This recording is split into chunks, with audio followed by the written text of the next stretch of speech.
welcome to the channel for occupational therapy and positivity. We are jumping right into the 5 tips that we have today for helping our kids, our children to transition activities. So this is helping them to be self-regulated and impulse control, well under control, to be able to go from one activity, whether they really love it or don't love it as much, to an activity that they love. And throughout the day, that happens on a daily basis, right? Whether it's from doing play outside and then having to go do their homework, whether it's having to do eating and then jumping to take a bath, doing things that they absolutely love to do and don't want to stop doing, and then they have to do what you tell them to. How's that go, guys? So we are going to today focus on how we can ease them into it and make your life even better too. So it's less frustration for you guys, less confusion for them, more predictability for them, and so much more. Now let's get started. And of course, part of getting started means please make sure you like and subscribe to the OT Life Hacker channel, where we have a lot of tips on occupational therapy and positivity. All right, so tip number 1 is make sure you set clear indication of a start time and end time to the activity. And that can be through a timer, through switching the lights on and off, through having cards that have different colors on it, or even like a stop sign that you hold up and you're like, oh, it's almost time to stop. And then a start sign where it's a green light, go. And you could even do a transition song. Oh my goodness, make it whatever you want for the transition song. If you're going to do transition song, you can do like, let's get started on, and then say the activity. And then you can say 2 more minutes to help ease them into the transition that they have 2 more minutes left, 2 more minutes left. And then 1 more minute left, then time to clean up. All done. Time to clean up. All done. So notice how I'm being very silly with this. If you're working with little kids, like the 2-year-olds, 1-year-olds, 3-year-olds, yes, you wanna be silly. Even for the 4 and 5-year-olds still, you wanna be silly because this is what can capture their attention. Children are still learning how to communicate with words. And so what they're very familiar with is, like, for the young ones, they may cry to express something, or they may make faces. And that's what they're reading from you too. They're wanting to see the emotions to be able to understand what you're telling them. And so if you express with a lot of excitement and an explosion of happiness or whatever, they'll be like, oh, something's going on. And maybe more likely to pay attention, because there's a lot of excitement and a lot going on, and you're getting their emotional buy-in because they're feeling your emotions. They're like, oh, something's exciting. What's exciting? Brushing my teeth is exciting? Okay, well. Which I do have to say, if you want a video on brushing your teeth, if your children are having difficulty with brushing their teeth, let me know in the comments below, because I work with a lot of people clients who have a lot of those challenges. And so we work on being able to help their children turn brushing their teeth into a game and love it. And so if you're wanting some stuff like that, please write in the comments below if you want videos like that. All right, and make sure you like and subscribe. All right, so other things are, you can do a blanket, comfort toys, stuffed animals. Now, what I'm telling you guys, all these different things that I'm saying you could do, notice how this is actually tuning into their sensory system. And so the timer, for example, is auditory. They hear it. Something's going on. Oh, timer. Oh, timer means that I gotta start cleaning up, or that if you like show them picture, it's a visual cue that, oh, I have 1 minute, or if you write 1 minute left and you tell them 1 minute left, or you sing 1 minute left, then then that could be a good use of all of their senses. Because keep in mind, think of yourself. As learners, we may not be the best at learning just through the ears, right? Someone tells you something or you're doing lecture, maybe you don't learn just by hearing it. You learn by visually seeing something, seeing videos, being able to get hands-on, do it yourself. Same with kids. And they're also still learning to control their own body and sensory systems. And so you're simplifying things for them. Now, the blanket is a really good one for tapping into their tactile and proprioceptive. So proprioceptive is a feedback that their body gets, and that can be from pressing or awareness of where their body is in terms of space. So they can do like squeezes, or you could even have them do like a dance, like a we're all done cleanup dance, like all done cleanup time, and clap. And so then they know that, oh, it's time to clean up. Or you could even give them a high five for when when the activity is done. So that way they know, oh my gosh, high five, like it's a treat. If they love that kind of input, then it's a treat for them. You're rewarding them for finishing the activity, and then now they know, okay, it's time for the next activity. And for stuffed animals, they can squeeze it, and comfort toys can also be something that are helping them to self-regulate, which means self-regulation is helping them to keep their own bodies calm, coping with challenges, and keeping themselves able to participate in whatever else is coming up.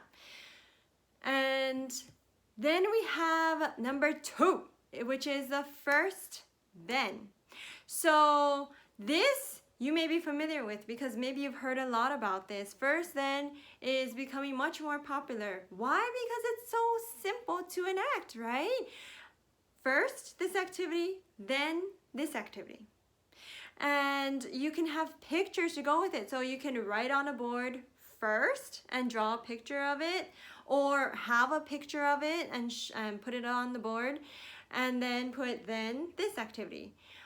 Or, of course, if you're there with them, you can be like, okay, first so you take them to what they're going to do, and you'll be like, first we're going to do this, and whatever the activity is, so they can see it. Then you can show them, then we can do that activity, which is often the activity they like to do.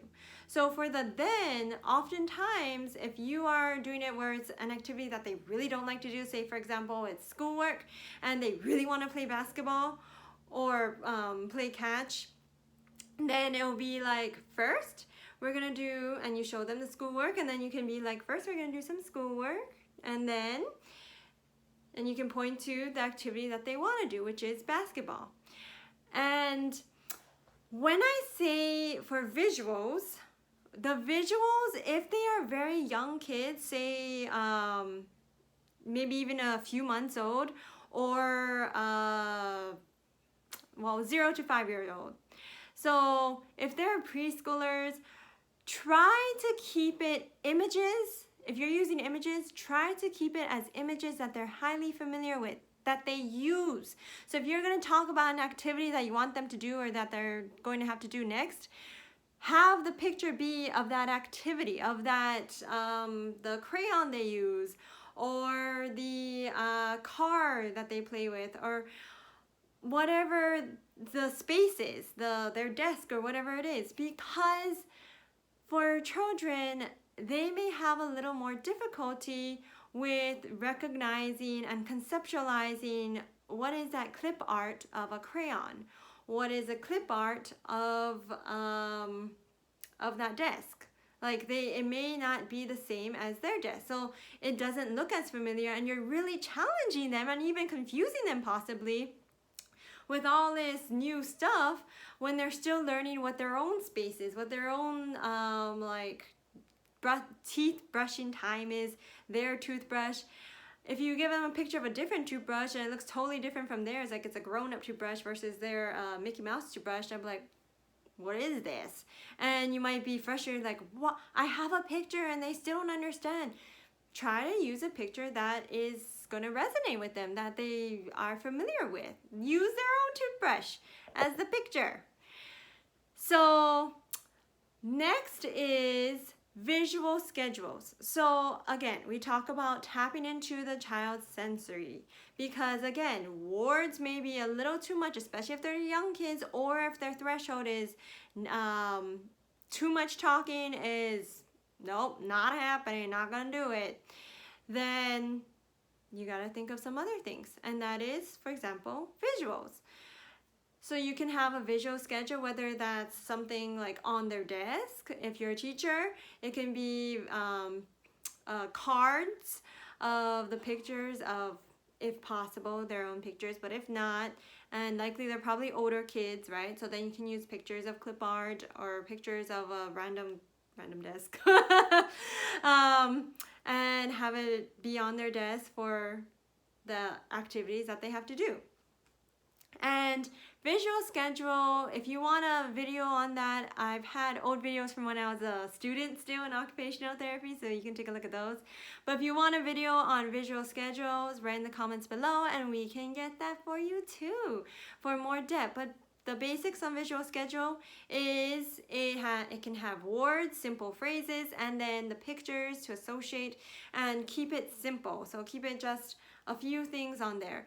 And two key things about the visual schedule that can make it even more effective, where the child really takes well to it and adapts it, is front loading, which means you tell them what you're expecting of them and you show it to them beforehand. And beforehand means like in the very beginning of the day, and you show them everything that they're gonna do. The second thing is have them be part of the decision making. This works their executive functioning. This works their ability to figure out things on their own and problem solve. If they don't like something that's on the schedule, then and you just give it to them, they'll be like, well, I ain't doing that. They'll be resistant. What if someone tells you to do things, like you have everything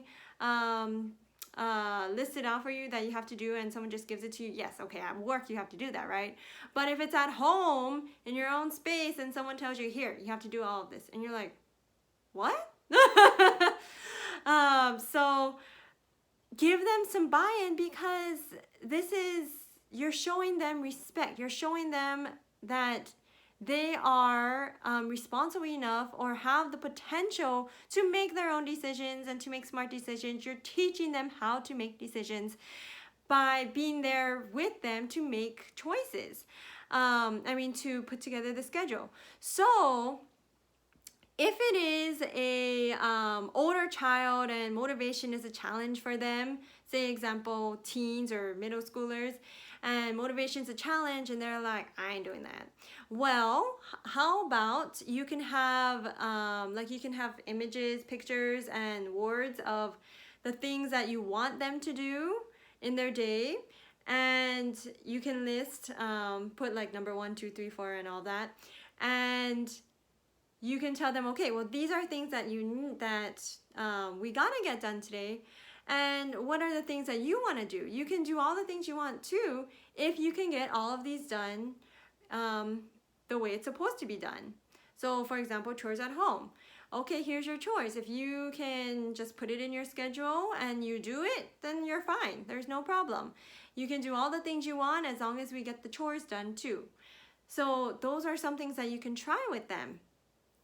And again, you will more likely have participation in this and have this visual schedule work out better, because they get a say on what they're doing, and they get to add in the things that they love to do by putting it wherever they want. Sure, maybe they'll put those first, but if that doesn't work out, then the next day that you have the visual schedule, you talk with them that, oh, I'm glad you got to do the things you wanted to do, but what about these things? They still are here. So if possible, when you're doing this with them, on the very first time that you do it with them, make sure you tell them that you can do it the way you want, but if it isn't carried out, we are gonna have to make sure that these other things are done. So I will have to put it into the schedule if it's not done tomorrow, or I mean today. And then so for the next day, then you put it into the schedule and tell them, okay, so we needed this to be done and it wasn't done. And like we said yesterday, and what we agreed on, so make sure you get their buy-in. What we agreed on is that these things have to be done, and if they're not, then it's coming on your schedule, and then you can put your other stuff that you want to do. So for the younger kids, visual schedules, yeah, you can totally have fun with them doing that. In my clinic sessions, what we do is we'll work on the schedules together. So our sessions are an hour long, and we have the person's name and then schedule or activities, and then you have the number 1, 2, 3, 4, and then we'll put 1 is the same thing that we always do for every session, and then which is like wash hands, and then 2 is an activity that they want, then 3 is okay, my turn, me as in the therapist, okay, my turn to put in what I want. And you can do that as a parent. You can be like, okay, my turn, I want us to do putting away our toys. So you can put in putting away our toys, and then you guys can decide, okay, can I go first or do you want to go first? Who should go first or next? And then you can do that as you go through the 1, 2, 3, 4 and all of that together. Then for number 4, which is offering choices of preferred or preferred and non-preferred.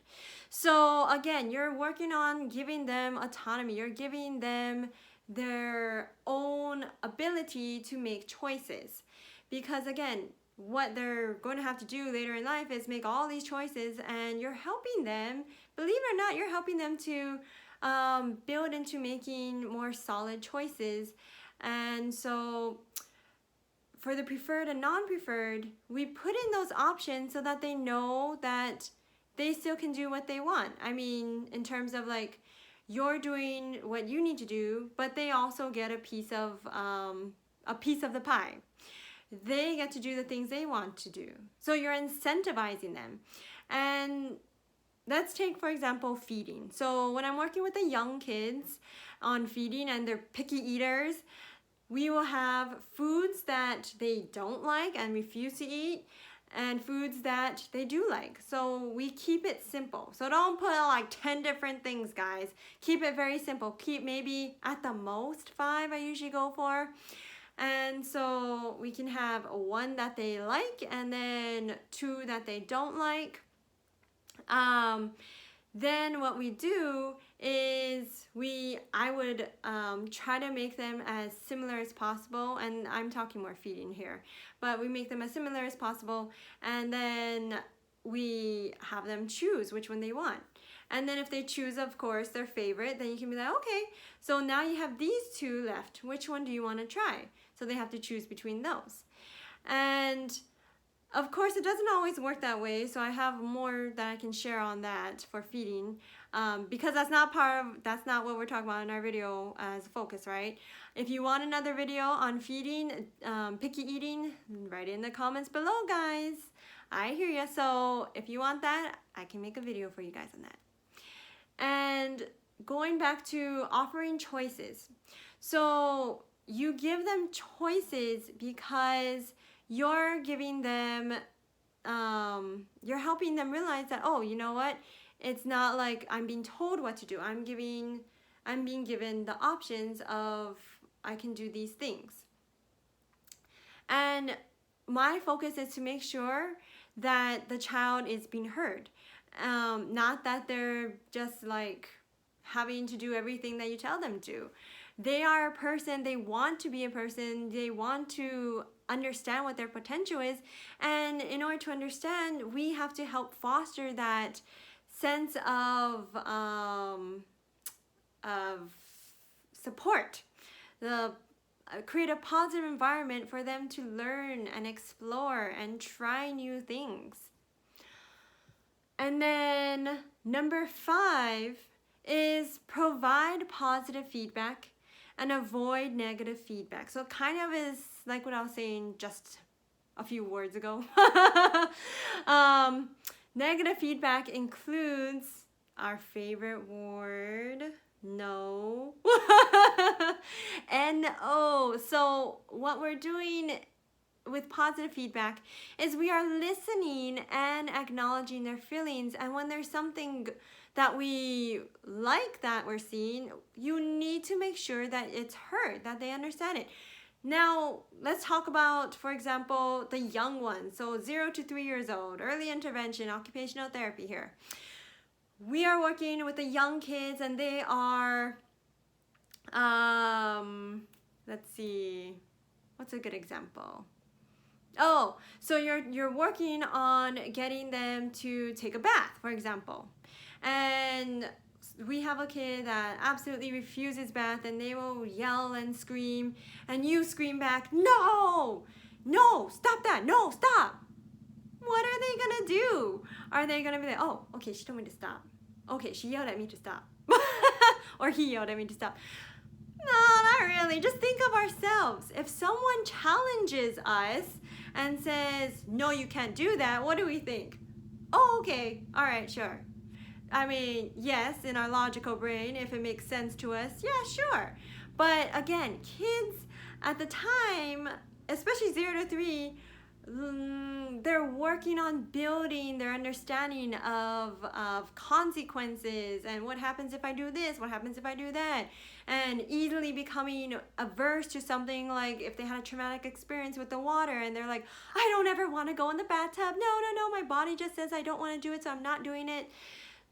Well, we need to think of ways to help create a positive environment that will foster them to, example, get back into playing in the bathtub or loving the bathtub. And no, that isn't just by tossing them in the water, guys. If you want a video on helping your kids to take a bath because they're screaming and all of that, let me know in the comments below. Because we got a lot of that. It's actually pretty common.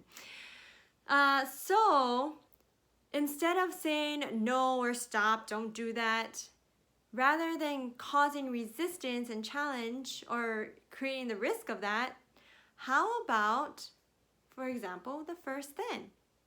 First, okay, sure, we can do that. First, we gotta do this, and then we can do that.